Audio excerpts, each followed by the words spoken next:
മലയാളത്തിലെ സാഹിത്യലോകം എക്കാലത്തും പലതരം വിവാദങ്ങളുടെ വിളഭൂമിയാണ്.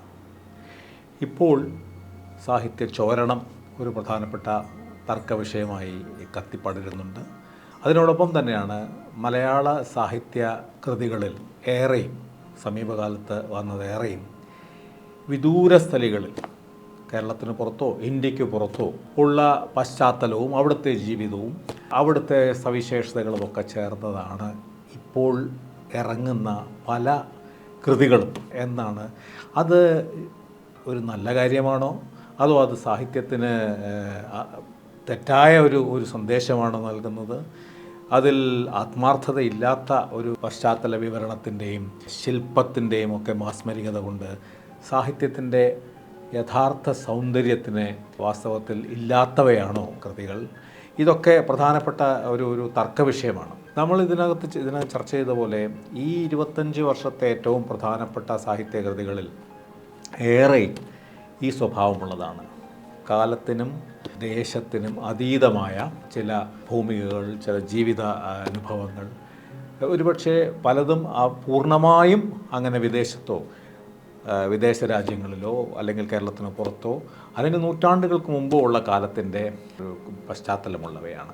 വാസ്തവത്തിൽ അത് ഈ നമ്മൾ ചർച്ച ചെയ്ത പ്രധാനപ്പെട്ട നോവലുകളുടെയൊക്കെ പ്രധാനപ്പെട്ട ശക്തിയായിട്ടാണ് ഞാനതിനെ കരുതുന്നത്. നമ്മുടെ ജോഗ്രഫി, നമ്മുടെ കാഴ്ചപ്പാടിൻ്റെ അല്ലെങ്കിൽ നമ്മുടെ ചക്രവാളങ്ങൾ കൂടുതൽ വികസ്വരമാവുന്നതിൻ്റെയും പുതിയ പുതിയ വിഷയങ്ങൾ നമുക്ക് മലയാളിക്ക് അന്യമായ, മലയാളിക്ക് പരിചയമില്ലാത്ത വലിയ വിഷയങ്ങൾ അല്ലെങ്കിൽ വലിയ അനുഭവങ്ങൾ ഒക്കെ കൊണ്ടുവരുന്നുണ്ട് ഈ കൃതികളിൽ എന്നാണ് എൻ്റെ വിശ്വാസം. അപ്പോൾ അത് എത്രമാത്രം പൂർണ്ണമായ ആത്മാർത്ഥതയോടെയാണ്, അതൊരു ലിറ്റററി ട്രിക്ക് എന്നുള്ള രീതിയിൽ, ഒരു തന്ത്രം എന്ന രീതിയിലാണോ, അതോ അതിൽ ചോരണമുണ്ടോ, മോഷണമുണ്ടോ, അല്ലെങ്കിൽ പകർത്തെഴുത്തുണ്ടോ എന്നുള്ളതെല്ലാം മറ്റൊരു വിഷയം. പക്ഷേ സാർവജനീനവും സാർവലൗകികവും സാർവകാലികവുമായിട്ടുള്ള മനുഷ്യാവസ്ഥകളുടെയും മനുഷ്യാനുഭവങ്ങളുടെയും ഒക്കെ ചില രസകരമായിട്ടുള്ള വളരെ ശ്രദ്ധേയമായിട്ടുള്ള ചില കാഴ്ചപ്പാടുകൾ ഈ നോവലുകളിലുണ്ട്.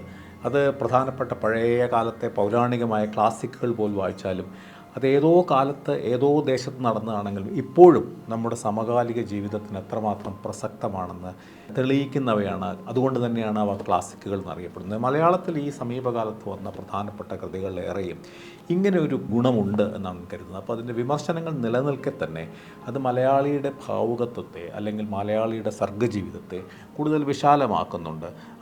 അതിൽ കപട നാണയങ്ങളുണ്ടാവാം, അതിൽ തന്ത്രങ്ങൾ പയറ്റുന്നവരുണ്ടാവാം, അതിൽ കപട വേഷധാരികളുണ്ടാവാം. പക്ഷേ നാം ഇപ്പോൾ ചർച്ച ചെയ്ത പ്രധാനപ്പെട്ട കൃതികളേറെയും ഒന്നാന്തരം സാഹിത്യകൃതികളാണെന്ന് മാത്രമല്ല, അത് നമ്മുടെ ലോകത്തെ, നമ്മുടെ കാഴ്ചപ്പാടിനെ ഒക്കെ വിശാലമാക്കുന്നു എന്നാണ് എൻ്റെ കാഴ്ചപ്പാട്.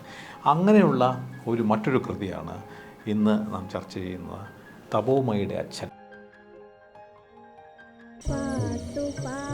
അമ്മേടെ യൂണിവേഴ്സിറ്റിയിൽ നിന്ന് അഡ്മിറ്റ് കാർഡ് വന്നിട്ടോ? ആഹാ, അത് നന്നായല്ലോ. അപ്പോ ഈ വിസയും ടിക്കറ്റൊക്കെ കാശ് എത്ര വേണ്ടി വരുടാ?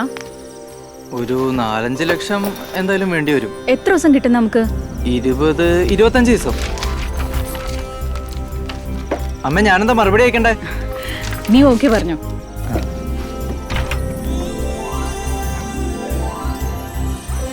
KSFE, ഈ നാടിന്റെ ധൈര്യം. ഈ സന്തോഷ് കുമാർ മലയാളത്തിലെ സമകാലിക സാഹിത്യ ലോകത്തെ ഏറ്റവും പ്രമുഖരിൽ ഒരാളാണ് സന്തോഷ് കുമാർ. ഇത് സന്തോഷിൻ്റെ 5ാമത്തെയോ മറ്റൊരു നോവലാണ്. ഇതിനകം തന്നെ ഇത് വളരെയധികം വിറ്റഴിക്കപ്പെട്ടു എന്ന് മാത്രമല്ല 2025 വയലാർ അവാർഡ് ഇതിനാണ് ലഭിച്ചത്. ഇതിനു മുമ്പ് സന്തോഷ് കുമാറിൻ്റെ അന്ധകാരനഴിക്ക് 2012 സാഹിത്യ അക്കാദമി അവാർഡിന് ലഭിച്ചിട്ടുണ്ട്. അദ്ദേഹത്തിന് ലഭിക്കാത്ത അവാർഡുകളില്ല എന്ന് തന്നെ പറയാം. അദ്ദേഹത്തിൻ്റെ കഥകൾക്ക്, അദ്ദേഹം വളരെ പ്രധാനപ്പെട്ട ഒരു കഥാകൃത്താണ്.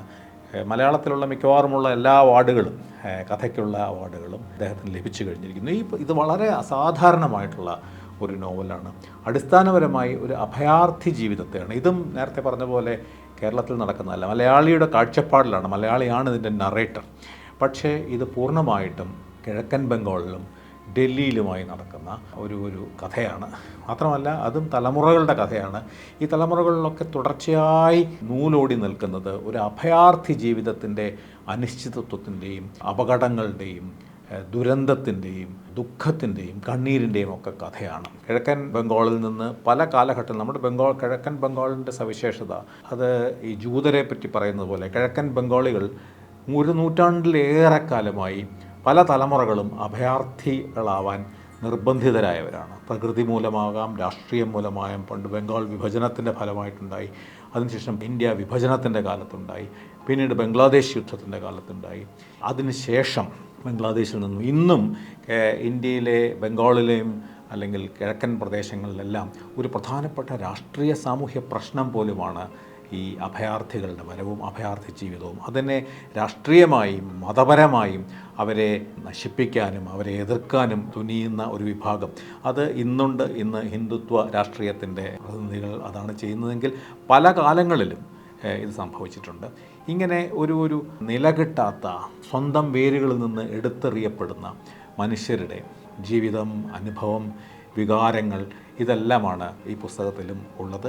അത് ബംഗാളിൻ്റെ പശ്ചാത്തലം എന്ന് പറയുമ്പോൾ തീർച്ചയായിട്ടും അത് ആദ്യം ഒരു ഗ്രാമത്തിൽ നിന്ന് സുന്ദർബൻസിലെ പോലെയുള്ള ഭാഗത്തേക്ക് പോകുന്നു. അവിടെ നിന്ന് കൽക്കത്ത നഗരത്തിലേക്ക് വരുന്ന അഭയാർത്ഥികൾ, ഡൽഹിയിൽ അഭയാർത്ഥി ക്യാമ്പുകൾ പ്രവേശിക്കുന്നവർ, ഇവരെയെല്ലാം സ്നേഹപൂർവ്വം അല്ലെങ്കിൽ ഹൃദയവിശാലമായി അവരെ നോക്കുന്ന ഒരു വിഭാഗം, അതേസമയത്ത് അവരെ എതിർക്കുന്ന, അവരെ ഒറ്റപ്പെടുത്തുന്ന, അവരെ ഇല്ലാതാക്കുന്ന മറ്റൊരു വിഭാഗം, ഇതെല്ലാം ഇതിനകത്ത് ഈ കഥയിൽ നിറഞ്ഞു നിൽപ്പുണ്ട്.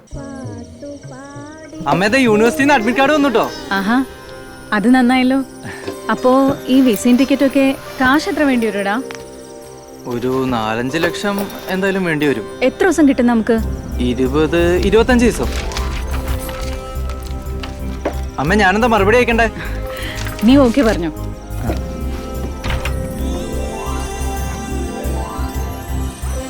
KSFE ഈ നാടിൻ്റെ ധൈര്യം.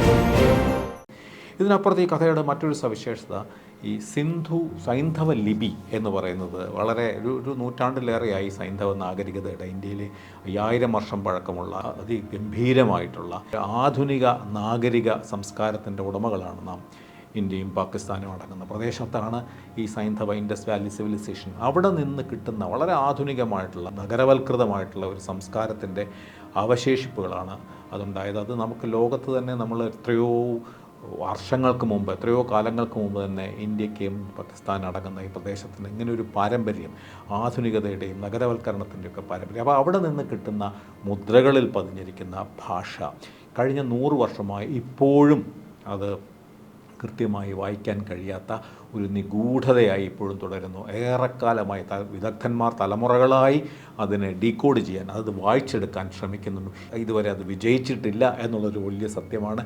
ഇപ്പോൾ ആർട്ടിഫിഷ്യൽ ഇൻ്റലിജൻസിൻ്റെ സഹായത്തോടു കൂടിയും ഇപ്പോഴും കൂടി അതിനുവേണ്ടി അതിനെ ഡീകോഡ് ചെയ്യാൻ, അതെന്താണ് ആ സൈന്ധവ ലിപി പകർന്നു വരുന്ന ഉള്ളടക്കം എന്താണ്, ആ ഭാഷ എന്താണ്, അവർക്കൊരു ഭാഷയുണ്ടായിരുന്നു, അവർക്കൊരു വാമൊഴി ഉണ്ടായിരുന്നോ, വരമൊഴിയായിരുന്നു, ഇത് ദക്ഷിണേന്ത്യൻ ജനതയുമായിട്ട് ഭാഷകളുമായി ബന്ധമുണ്ടോ, ഇങ്ങനെ ഒരുപാട് വിഷയങ്ങൾ ഉയർത്തിക്കൊണ്ടുവരുന്ന വളരെ ഗവേഷകർക്ക് വളരെ അധികം ആവേശം നൽകുന്ന ഒരു വലിയ മേഖലയാണ്. അതിൻ്റെ ആ വിഷയവും ഇതിൽ തുന്നിച്ചേർത്തിരിക്കുന്നു. അതായത് ഒരു ഗൂഢലിപി കണ്ടെത്താൻ, അത് തെളിയിക്കാൻ നടത്തുന്ന, അല്ലെങ്കിൽ അത് ഡീകോഡ് ചെയ്യാൻ നടത്തുന്ന ഇതിൻ്റെ നായകനും ഇതിൻ്റെ നായകൻ്റെ അച്ഛൻ തപോമയിയാണ് ഇതിൻ്റെ അച്ഛനെങ്കിൽ തപോമയി ബറുവയുടെ അച്ഛൻ ഗോപാൽ ബറുവ, അദ്ദേഹത്തിൻ്റെ ജീവിതം അഭയാർത്ഥി ജീവിതമാണ്. അതോടൊപ്പം അദ്ദേഹത്തിൻ്റെ പ്രണയം, അദ്ദേഹത്തിൻ്റെ വിരഹം, അദ്ദേഹത്തിൻ്റെ ദുരന്തങ്ങൾ ഇതെല്ലാമുണ്ട്.